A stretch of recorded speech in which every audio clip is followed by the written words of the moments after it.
ओम शांति। ओम शांति। आप सभी को 15 अगस्त की बहुत बहुत बधाई। स्वतंत्रता दिवस। अब कहते 15 अगस्त 1947 को हमारा भारत देश आजाद हुआ फॉरेनर्स अंग्रेजों से, लेकिन अभी भी 5 विकारों का गुलाम बना हुआ है। तो बाबा आया है हमको 5 विकारों से आजाद करने के लिए। तो अभी हमको आज के दिन ये संकल्प लेना है कि जैसे ही भारत देश आजाद हुआ अंग्रेजों से, ऐसे ही हम भी 5 विकारों से अर्थात रावण राज्य से राम राज्य में जाने के लिए अपने को आजाद करें। ठीक है। आज 15 अगस्त, आज संडे का दिन है। अव्यक्त वाणी थोड़ा लंबी हो जाती है। आज भूख भी है, सेवा भी है, इसलिए सारे काम करेंगे आराम आराम से। कोई जल्दीबाजी नहीं है। तो आज है 15/8/2021 की अव्यक्त महावाक्य। रिवाइज है 3/3/88, 3 मार्च 1988 के अव्यक्त रिवाइज महावाक्य है। आज की मुरली का टाइटल है होली कैसे मनाएं तथा सदा काल का परिवर्तन कैसे। होली कैसे मनाएं तथा सदा काल का परिवर्तन कैसे हो। आज सर्व के भाग्य विधाता बाप अपने होली हंसों से ज्ञान रत्नों की होली मनाने आए। तो रंगों की होली मनाते यहाँ है ज्ञान रत्नों की। जैसे वो रंग को लगाते हैं एक दूसरे को, बाबा कहते हैं ज्ञान रत्न सुनाएंगे, एक दूसरा सुनाएगा, हम सुनाएंगे तो क्या होगा, दोनों के पद दो हो जाएंगे। जैसे बाबा कहते ये रंग लगाना है ज्ञान रत्नों। तो बाप दादा हर एक अति स्नेही सहज योगी, सदा बाप के कार्य में सहयोगी, सदा पावन वृत्ति से पावन दृष्टि से सृष्टि को परिवर्तन करने वाले सर्व होली बच्चों को देख सदा हर्षित होते हैं। पावन तो आजकल के गाए हुए महात्माएं भी बनते हैं, लेकिन आप श्रेष्ठ आत्माएं हाईएस्ट होली बनते हो। अर्थात संकल्प मात्र, स्वप्न मात्र भी अपवित्रता वृत्ति को, दृष्टि को पावन स्थिति से नीचे नहीं ला सकते। हर संकल्प अर्थात स्मृति पावन होने के कारण वृत्ति दृष्टि स्वतः ही पावन हो जाती है। कहते हैं जैसा हमारा संकल्प होगा वैसी हमारी वृत्ति होगी, वैसे हमारी दृष्टि होगी, तो वैसे ही हमारी सृष्टि होगी। तो स्मृति पावन है, संकल्प पावन है, तो बाबा कहते वृत्ति और दृष्टि भी स्वतः पावन हो जाती है। न सिर्फ आप पावन बनते हो, लेकिन प्रकृति को भी पावन बना देते हो। कि आप जहाँ पावन आत्माएं जाएंगी वहाँ प्रकृति भी पावन हो जाएगी। इसलिए पावन प्रकृति के कारण भविष्य अनेक जन्म शरीर भी पावन मिलते हैं। एक जन्म पवित्र बनते क्या होता है, अनेक जन्म शरीर भी पावन मिलते। वैसे होली हंस वो सदा पावन संकल्पधारी श्रेष्ठ आत्माई बन जाती हो। होली हंस अर्थात जिनके संकल्प सदा प्योर पावन। तो ऊंचे ते ऊंचा पा हर बात में श्रेष्ठ जीवन वाले बनाते हैं। ऊंचा जीवन भी क्या बने, ऊंचा। तो ऊंचे ते ऊंचा बाप हर बात में श्रेष्ठ जीवन वाले बनाते हैं। तो पवित्रता भी ऊंचे ते ऊंची पवित्रता साधारण है। केवल तन से पवित्र नहीं बने, बल्कि मन से भी संकल्प भी शुद्ध पवित्र। तो कहा पवित्रता भी ऊंचे से ऊंची पवित्रता है, साधारण नहीं है। साधारण पवित्र आत्माएं आप महान पवित्र आत्माओं के आगे मन से मानने का नमस्कार करेंगे कि आपकी पवित्रता अति श्रेष्ठ है। आजकल के गृहस्थी अपने को अपवित्र समझने के कारण जिन पवित्र आत्माओं को महान समझकर सिर झुकाते हैं और वह महान आत्माएं कहलाने वाली आप श्रेष्ठ पावन आत्माओं के आगे मानेंगी कि आपकी पवित्रता और हमारी पवित्रता में महान अंतर है। आज तो जो भी साधु सन्यासी बने वो खुद गृहस्थी है ना, अब जो खुद अपवित्र है दूसरों को पवित्रता का ज्ञान कैसे? बाबा कहते आपकी पवित्रता और उनकी पवित्रता में तो महान अंतर है। बाबा कहते आप तो तन मन धन सब चीज से पवित्र है, लेकिन वो तो केवल शरीर से पवित्र है। तो यह होली का उत्सव आप पावन आत्माओं के पावन बनने की विधि का यादगार है, क्योंकि आप सभी नंबरवार पावन आत्माएं बाप के याद की लगन की अग्नि द्वारा सदा के लिए अपवित्रता को जला देते। इसके द्वारा लगन की अग्नि, इतनी लगन लगती कि मुझे बाबा का बनना है और बाप समान बनना है, तो जो भी विकार है पिछड़ा है सबको आग लगा देते, योग करते हैं बाबा कहते उसको जला देते। तो याद की लगन की अग्नि द्वारा सदा के लिए अपवित्रता को जला देते हो, इसलिए पहले जलाने की होली मनाते। पहले रात में क्या करते? होलिका जलाते, तब दूसरे दिन फिर रंग लगाते। पहले रंग नहीं लगाते, पहले क्या करना है? जलाना। इसलिए पहले जलाने की होली मनाते, फिर रंग की होली वो मंगल मिलन मनाते। पहले जलाते हैं, फिर रंग लगाते हैं और फिर गले लेते हैं। पहले गले नहीं लेते। जब समझते हैं हमने बुराइयों को जला लिया, बाबा के संग का रंग हमने अपने को लगा लिया, तब दूसरों के गले मिलते कि हाँ दूसरे भी हमारे जैसे बन जाए। तब दूसरों के संग में जाते हैं ना, जब मैं परिवर्तन हो जाऊं तभी तो दूसरे को भी परिवर्तन करूं। जब मैं ही परिवर्तन नहीं होंगी दूसरे को क्या परिवर्तन? तो गले लगाना माना बाप समान बना। बाबा भी गले लगाता था ना, तो हर बच्चे को नहीं लगा, तो किसी से जगह दूर बैठा देखता था कि ये बाप समान नहीं है, उसको दूर बैठा देता, वरना बाबा सबको गले लगाता था, वो भी देता। तब बाबा कहते हैं कि पहले जलाने की होली मनाते, फिर रंग की होली और मंगल मिलन मनाते हैं। तो जलाना अर्थात नाम निशान समाप्त करना, इसलिए बीजों को भी जलाते हैं कि बुराइयों के बीज को हम जलाते हैं, और जला हुआ बीज कभी भी फिर से उगता है। बाबा भी हम क्या कर रहा है? बुराइयों को जला रहा है योग से। वैसे किसी को आगे जलाना है नाम निशान समाप्त करना, वैसे किसी को नाम निशान से खत्म करना होता है तो क्या करते हैं? जला दो, आग लगा दो, इसका नाम निशान खत्म कर। जैसे खेतों में भी क्या करते हैं, वैसे तो बुराई करेंगे सब कुछ करेंगे, जब बिल्कुल खत्म करना बोला आग लगा। तो आग लगाना माना नाम निशान खत्म करना, वैसे ही सतयुग में इसका नाम भी निशान भी सब खत्म करना है। अभी इसको क्या करना है? योग अग्नि से जला देना।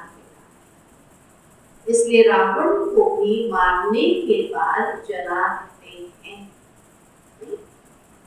यह आप आत्माओं का यादगार है। रावण मरने के बाद तो फिर वो उठाता था, कहते हैं ना, बार बार उसकी गर्दन जुड़ जाती थी। इसलिए रावण को मारने के बाद जलाने का यादगार, खाली मारना ही नहीं है, जलाना। कहते कि पवित्रता को जला दिया अर्थात पावन होली बन गए। बाप दादा सदैव सुनाते ही हैं कि ब्राह्मणों की होली मनाना अर्थात होली माना पवित्र बनाना। तो यह चेक करो कि अपवित्रता को सिर्फ मारा है या जलाया है। मारा होगा तो वो वापस आ सकता है, जलाया होगा तो वापस नहीं आता है। तभी देखो कि हमने केवल मारा है या जलाया है। मरने वाले फिर भी जिंदा हो जाते हैं, कहाँ न कहाँ श्वास छिपा रह जाता है। इसलिए बाबू क्या कहता है, यहाँ मरने के साथ साथ क्या करो, जला। लेकिन जलाना अर्थात नाम निशान समाप्त करना तो कहाँ तक पहुंचे, अपने आप को चेक करना पड़े।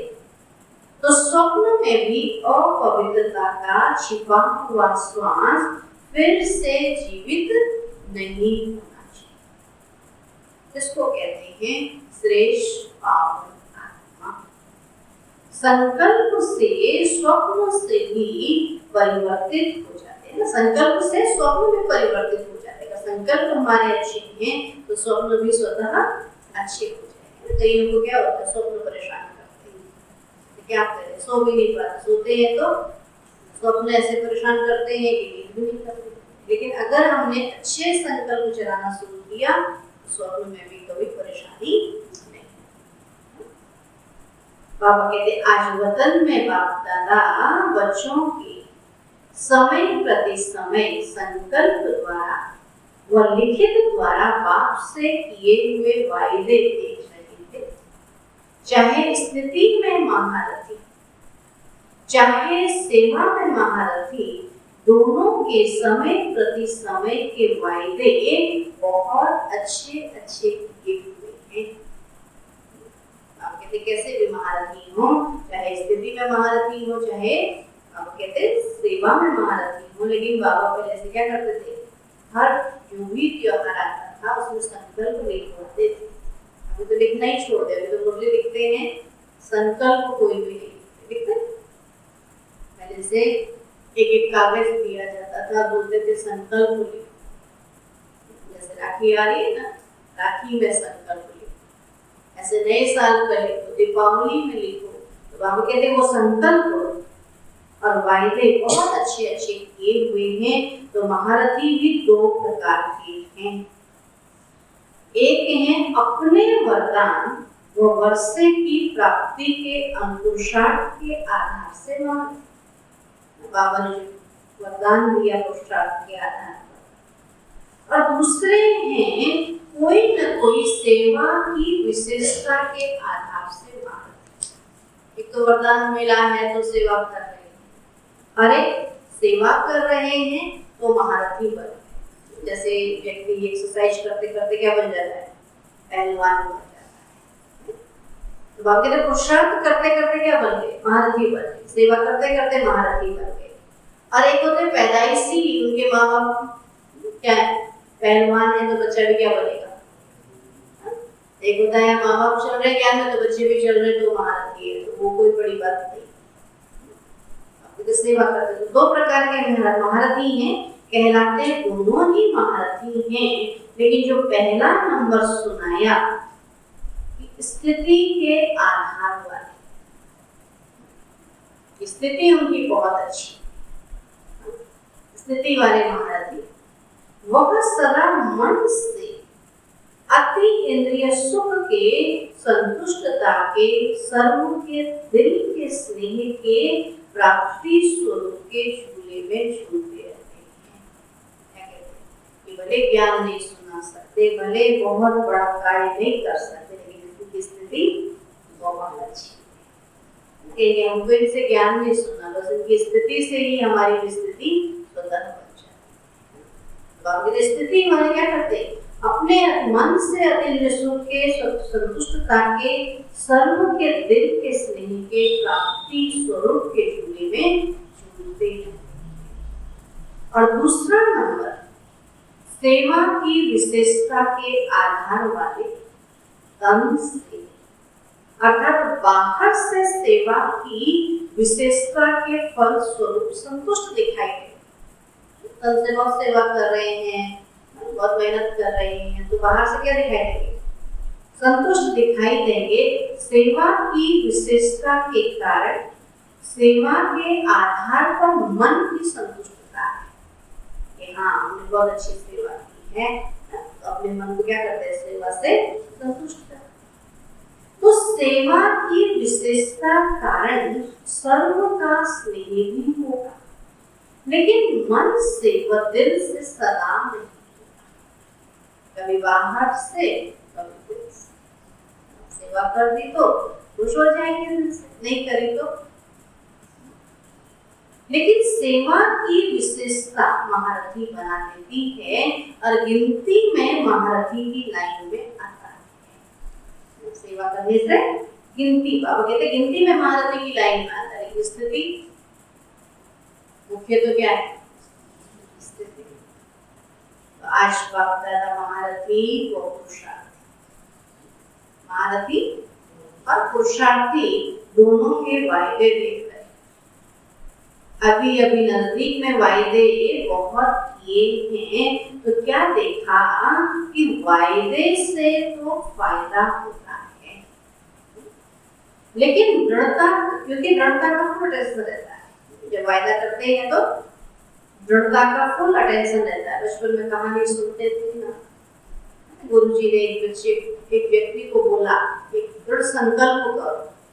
बहुत उसको संकल्प करा, उसने कहा नहीं मैं ये भी नहीं कर सकता, मैं ये भी नहीं कर सकता। उसने क्या कर सकता है?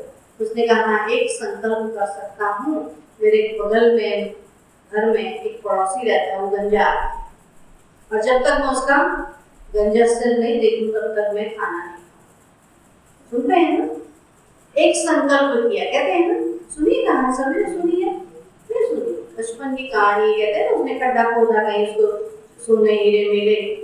एक किसान था, खेती में उसने हल चलाया तो उसको कहीं खजाना मिल गया, और वो व्यक्ति सुबह से उसको इंतजार कर रहा था आज कहाँ गया, और उसको ढूंढते ढूंढते खेतों पर पहुंचा और उसने कहा देख लिया देख लिया देख लिया। और उसने क्या समझा?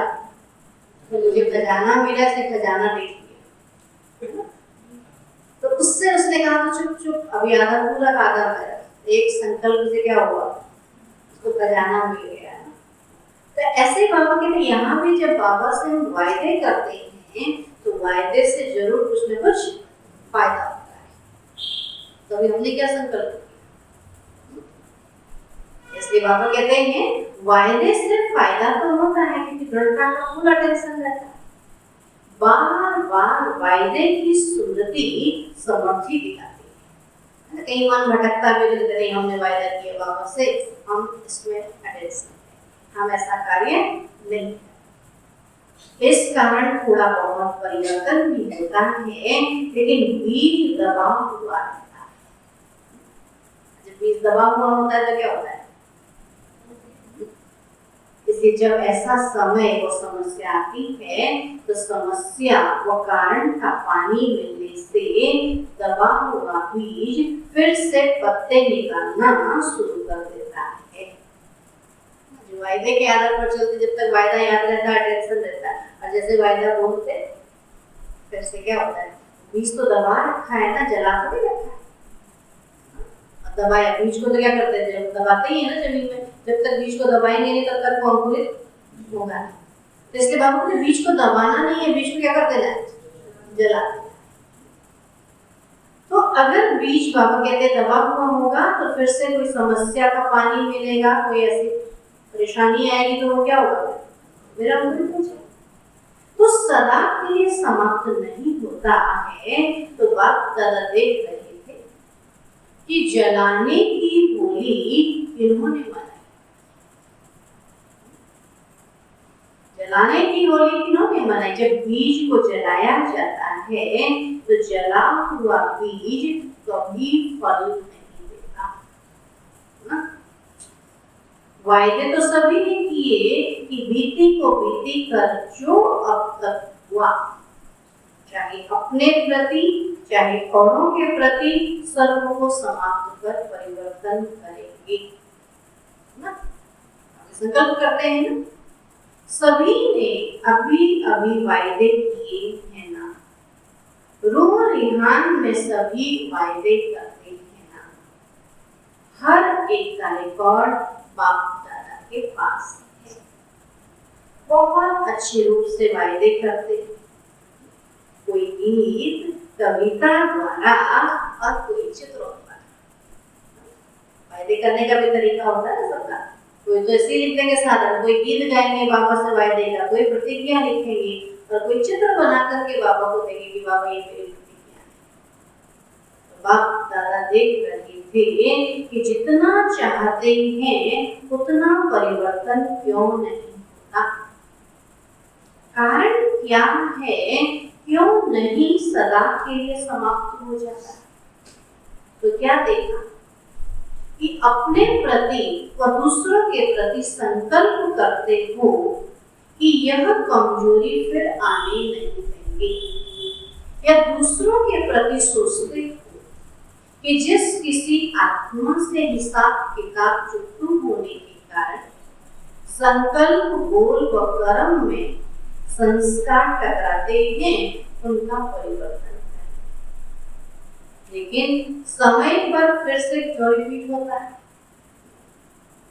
क्या समझते हैं? हम जिससे टकराते हैं, अभी क्या करेंगे, ऐसा संकल्प हम नहीं चलाएंगे, तो फिर वो संस्कार टकरा जाते हैं। समय पर फिर क्यों रिपीट होता है? उसका कारण क्या है?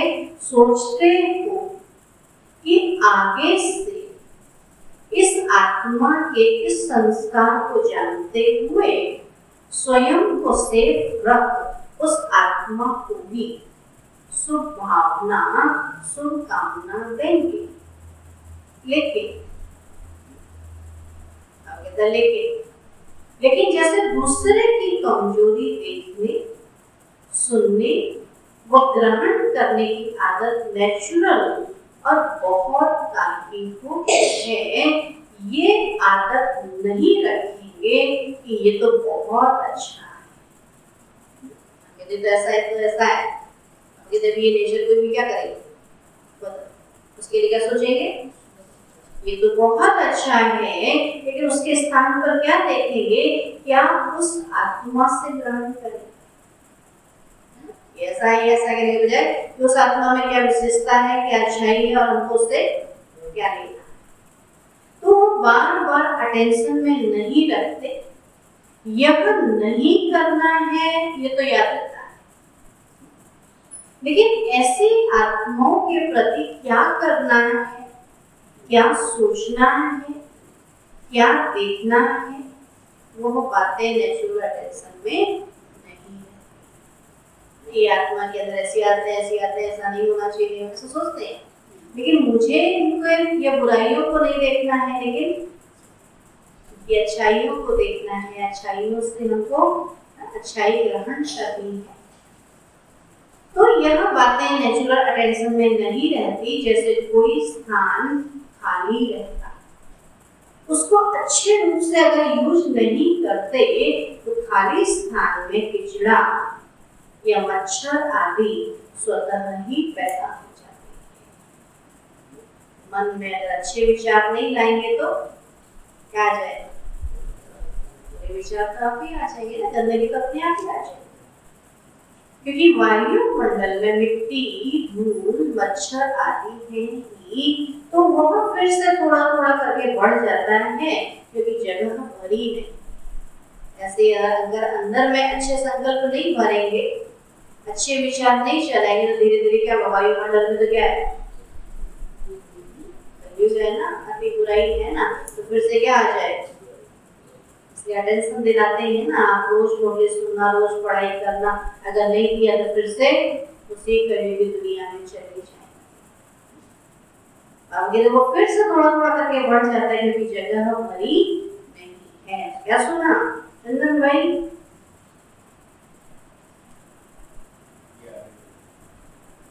जब भी आत्माओं के संपर्क में आते पहले नेचुरल परिवर्तन किया हुआ श्रेष्ठ संकल्प का स्वरूप स्मृति में आना चाहिए।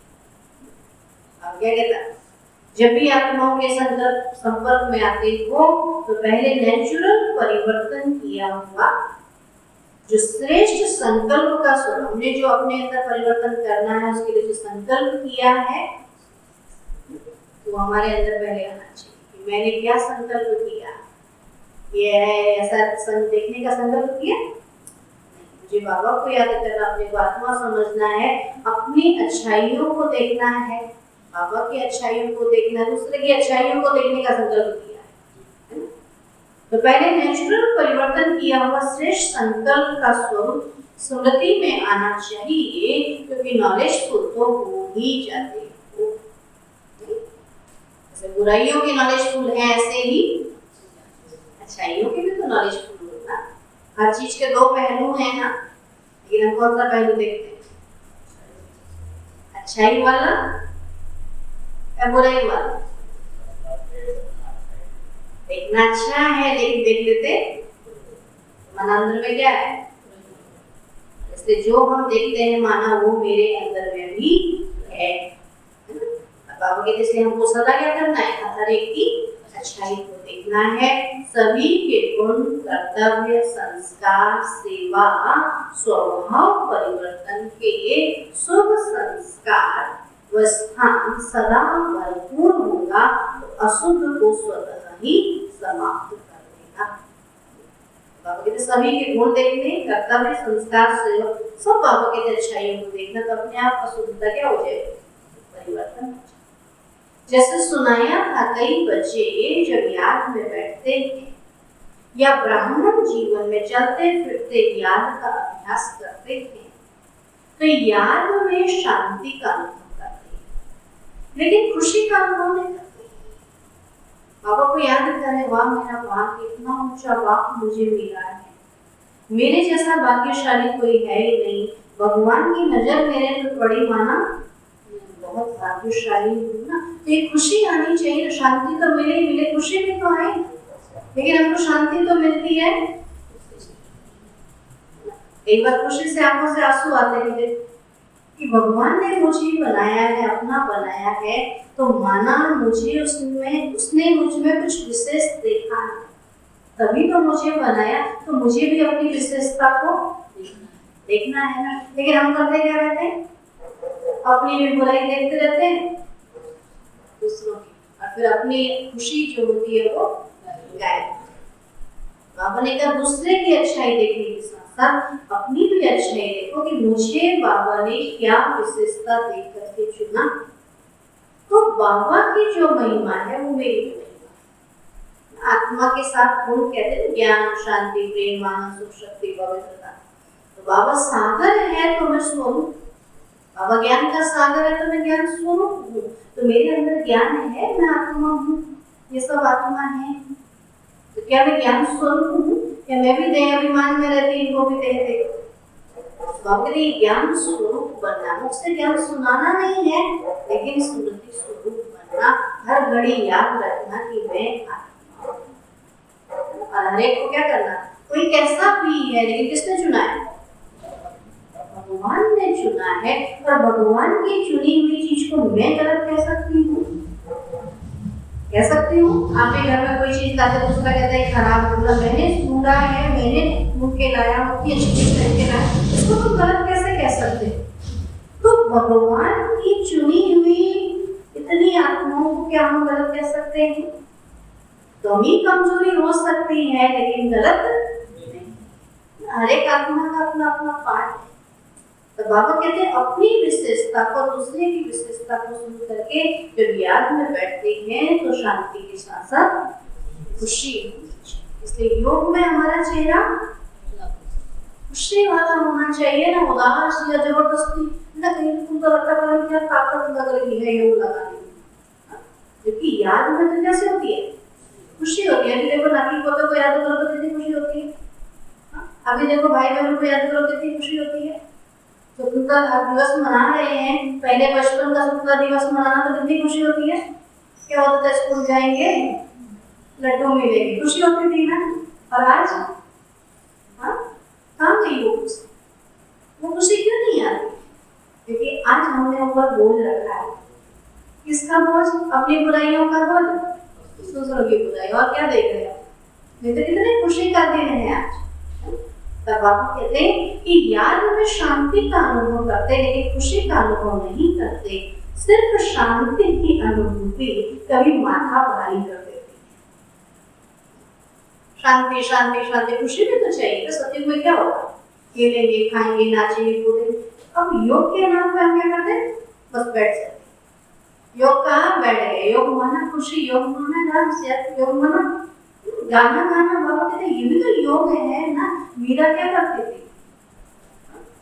योग में नाचती थी, गाती थी, लेकिन हम योग में बैठे रोते रहते।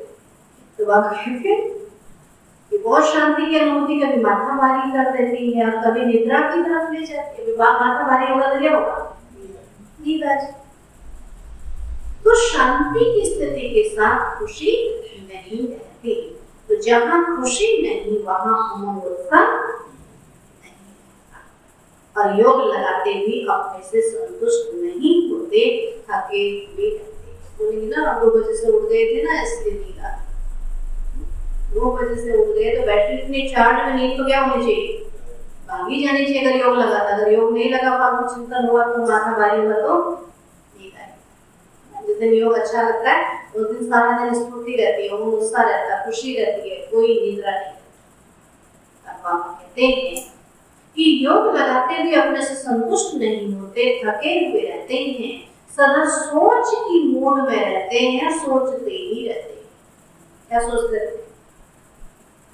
यहाँ से दुनिया बन रही है, कैसी दुनिया बना रहे हैं, कैसी सोच है। जैसा सोचोगे ऐसा हो जाएगा, कहते हैं ना। तो कैसा सोच रहे हो? देखो तो कैसा सोच रहे हो? जैसा सोचा वैसा ही हुआ। हम तो कहते जैसा हमने सोचा वैसा ही हुआ। तो गलत नहीं सोचा। अच्छा अच्छा सोचा तो सब अच्छा हो रहा है। अगर बुरा हो रहा है तो वो भी मेरे सोचे से हो रहा है, इसलिए अपनी सोच को अच्छी। तो बाकी सदा सोचते ही रहते, खुशी क्यों नहीं आती? इसका भी कारण है क्योंकि सिर्फ यह सोचते हो कि मैं आत्मा हूँ, मैं बिंदु हूँ, ज्योति स्वरूप हूँ। बाकी ऐसा एक ही चीज को बार बार सोचोगे तो क्या हो जाओगे? बोर हो जाओगे ना। बाबा बिंदु है या मेरा बाप है, सर्वशक्तिमान है? क्या है?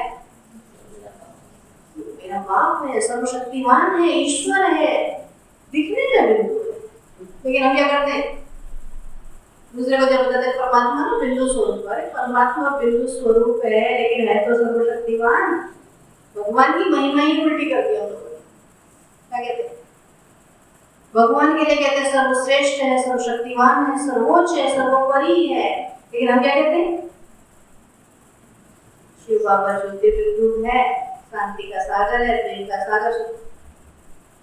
अपने आप क्या कर रहे हैं? महिमा को बढ़ाने के बजाय कम कर देते हैं, इससे हमारी खुशी भी क्या होती है? अगर आप दिन भर चिंतन करो वो सर्वशक्तिमान है, सूरज भाई ने सबके अंदर भर दिया, मैं मास्टर सर्वशक्ति हो गया, तो याद रहता है। और भगवान अपने लिए क्या कहते हैं? मैं मास्टर सर्वशक्तिमान हूँ, तो मेरा बाप कौन है? तो ये भी तो याद करना है। और जब ये सोचे वो सर्वशक्तिमान को क्या नहीं कर सकता, लेकिन हम आगे बढ़े तो हम कहते नहीं मैं मास्टर सर्वशक्तिमान हूँ लेकिन मैं ये नहीं कर सकती हूँ। क्या बोल रहे हैं, क्या कर रहे हैं, क्या सोच रहे, समझ लिया, हंसते। सबका संकल्प आज नए क्या पुराने क्या ही होता है। मैं मास्टर सर्वशक्तिमान हूँ तो क्या नहीं कर सकते। तब बाबा कहते हैं कि सोचते हो कि मैं आत्मा हूँ, बिंदु हूँ, ज्योति स्वरूप हूँ, बाप भी ऐसा ही है, लेकिन मैं कौन सी आत्मा? कौन सी आत्मा? मुझ आत्मा की विशेषता क्या है? जैसे मैं पद्मा पदम भाग्यवान आत्मा हूँ, मैं आदि रचना वाली आत्मा हूँ, मैं बाप के दिल तक नसीब होने वाली आत्मा हूँ। यह विशेषताएं जो खुशी दिलाती हैं वह नहीं सोचते। क्या कहते हैं? सिर्फ बिंदी। हाँ, अंदर में कुछ चलता ही नहीं, सब चीज में क्या लग जाती है? बिंदी रहती नहीं, कोई भावना नहीं, कोई भाव नहीं, कुछ नहीं, बिंदी बिंदी करके हर बात में क्या कर लेते हैं? न खुशी न महिमा, कुछ भी नहीं अंदर में चिंतन चलता है। नहीं? सिर्फ बिंदी, मुंह ज्योति, मुंह शांत स्वरूप, शांति के कोने में काम हो जाते, पता ही नहीं चलता, लगता है ये शांति धाम हो जाता है। हाँ?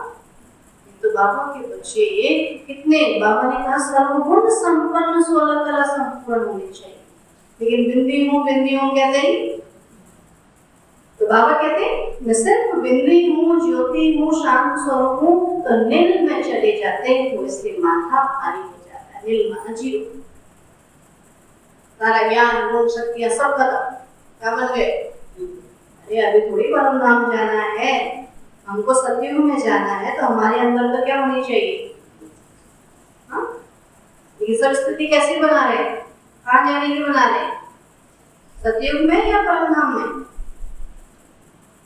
सबकी स्थिति कौन सी है बताओ? कौन सी है? सबकी स्थिति परम धाम जाने वाली है, सतयुग में जाने वाली है। सतयुग में क्या करेंगे? क्या करेंगे? राजा ही करेंगे। तो है राजा ही के संस्कार, क्या करूं, कैसे करूं, बच्चे नहीं मानते, सुनते ही नहीं, है राजा क्या गुलाम? वहां क्या करेंगे? खाएंगे, खाना बनाना आता है, रोटी बड़ी मुश्किल बनती है। वहां नाचेंगे, नाचना आता है, गाना गाना आता है, आता ही नहीं। वहां पेंटिंग करेंगे, कविताएं लिखेंगे, आता है? कैसे सतयुग में जाएंगे? तो बैठे रहिए परम धाम में बैठना मंजूर है? किस किस को मंजूर है? हाथ खड़ा करो तो परम धाम में। दुनिया में बैठे रहते परम धाम में। हाँ, सबको सतयुग में आना है, लेकिन लायक कौन बनेगा? बाबा कहते हैं कि नील में चले जाते इसलिए माथा भारी हो जाता है।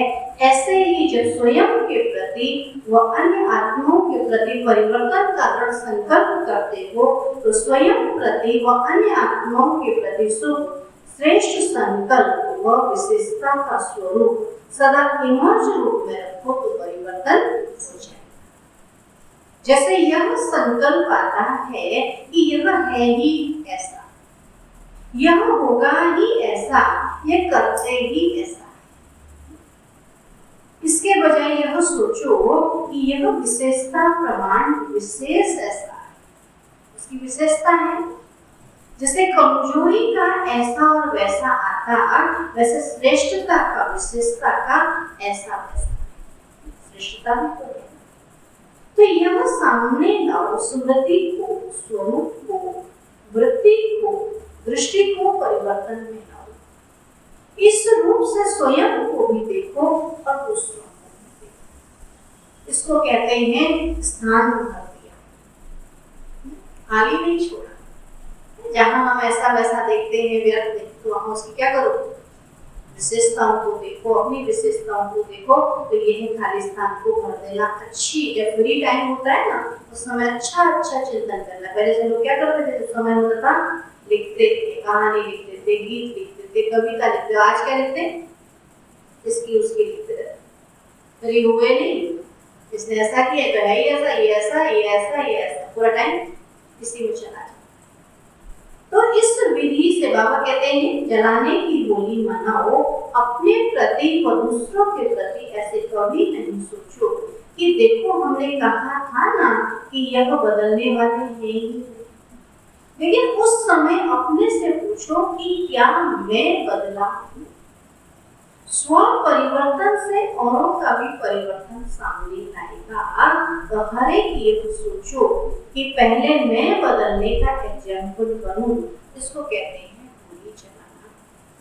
जलाने के बिना मनाना नहीं, पहले जलाना ही होता है, क्योंकि जब जला दिया अर्थात स्वच्छ हो गए, श्रेष्ठ पवित्र बन गए, ऐसी आत्मा को स्वतः ही वाक्य संग का रंग सदा लगा हुआ ही रहता है।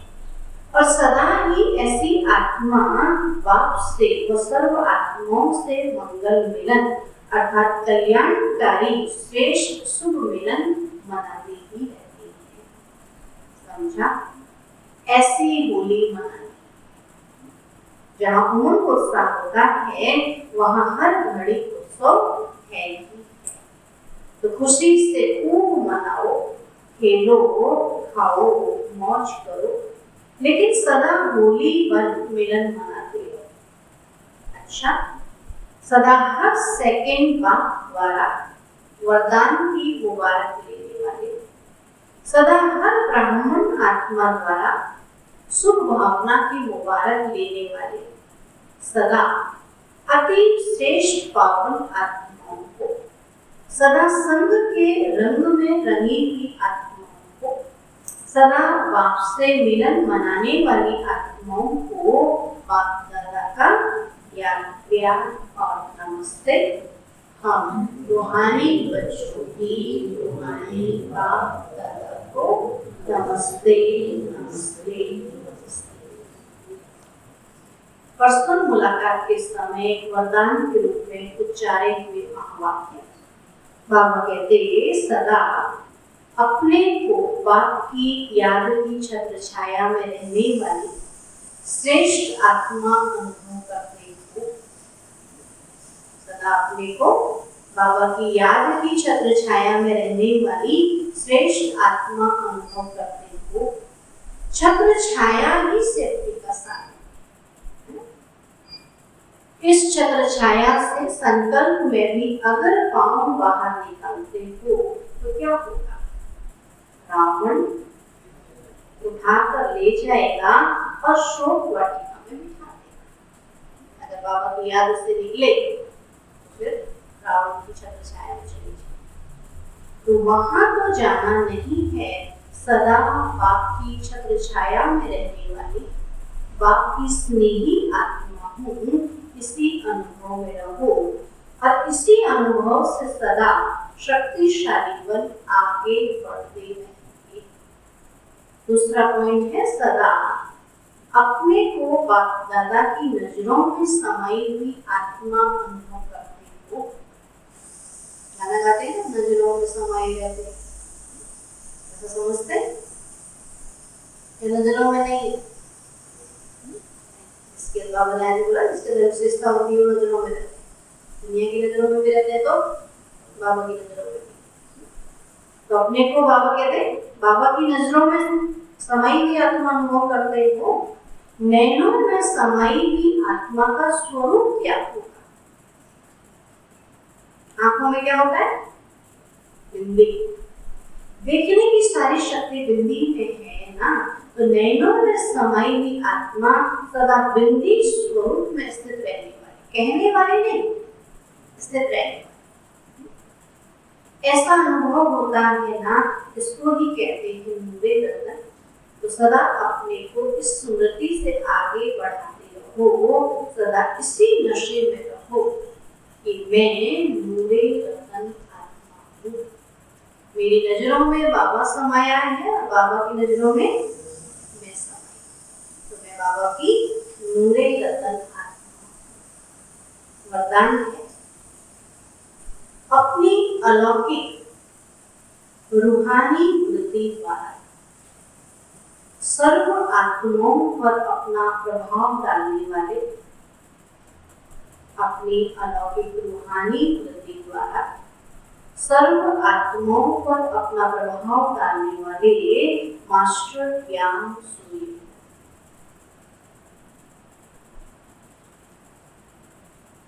अपनी अलौकिक रूहानी वृत्ति द्वारा सर्व आत्माओं पर अपना प्रभाव डालने वाले मास्टर ज्ञान सूर्य।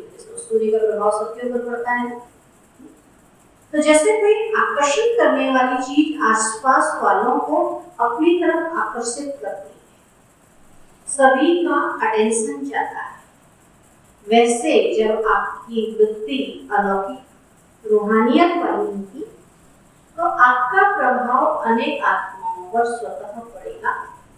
अलौकिक वृत्ति अर्थात न्यारे और प्यारे पन की स्थिति स्वतः अनेक आत्माओं को आकर्षित करती है। ऐसी अलौकिक शक्तिशाली आत्माएं मास्टर ज्ञान सूर्य बन अपना प्रकाश चारों ओर फैलाती है। कहते जो क्या होंगे, अलौकिक वृत्ति वाले होंगे, न्यारे प्यारे वाले होंगे, तो बाबा कहते क्या होगा, अन्य आत्माओं को भी अपनी तरफ आकर्षित करेंगे। दुनिया में भी रह रहे हैं और बाबा के साथ न्यारे भी हैं दुनिया से और बाबा के प्यारे भी हैं। तो दुनिया में जो न्यारे रहते हैं वही जल्दी से ज्यादा प्यारे, बार बार किसी के ऊपर हम बार बार क्या करेंगे, किचकिच करते हैं, तो वहाँ क्या होता है, अच्छा नहीं लगता है। कार्य सारा कराओ और फिर न्यारे बनो। बच्चे क्या चाहते हैं, कार्य हमको बता दें लेकिन फिर उसमें टोका टोकी न करें। तो ऐसे बाबा कहते क्या करो, न्यारे प्यारे। स्लोगन है सदा स्वमान की सीट पर स्थित रहो। सदा स्वमान की सीट पर स्थित रहो तो सर्व शक्तियां आपका ऑर्डर मानती रहेंगी। सूचना है, आज मास का तीसरा रविवार अंतर्राष्ट्रीय योग दिवस है। बाबा के सभी बच्चे सायं 6:30 से 7:30 बजे तक विशेष मास्टर मुक्तिदाता बन पुरानी देह और दुनिया के बंधनों से, पुराने संस्कार स्वभाव से मुक्त बन मुक्ति जीवन मुक्ति का वरदान देने की सेवा करें। सब मुक्त हो, हमें जीवन मुक्त करें। जब सब मुक्त होंगे तो हम जीवन मुक्त बनते हैं। हमको तो मुक्त नहीं होना, हमको क्या बनना है, जीवन सत्य बनाने वाला। ठीक है, इसलिए आज बाबा क्या था, सबकी विशेषता को देखना है, कोई भी कमी कमजोरी को नहीं देखना है। आज की दादी का विशेषता है हर संकल्प, श्वास और समय को सफल करने और कराने वाली। दादी जी को समय का बहुत कदर था। सदा कहती संगम की एक एक घड़ी बड़ी अनमोल है, इसे व्यर्थ नहीं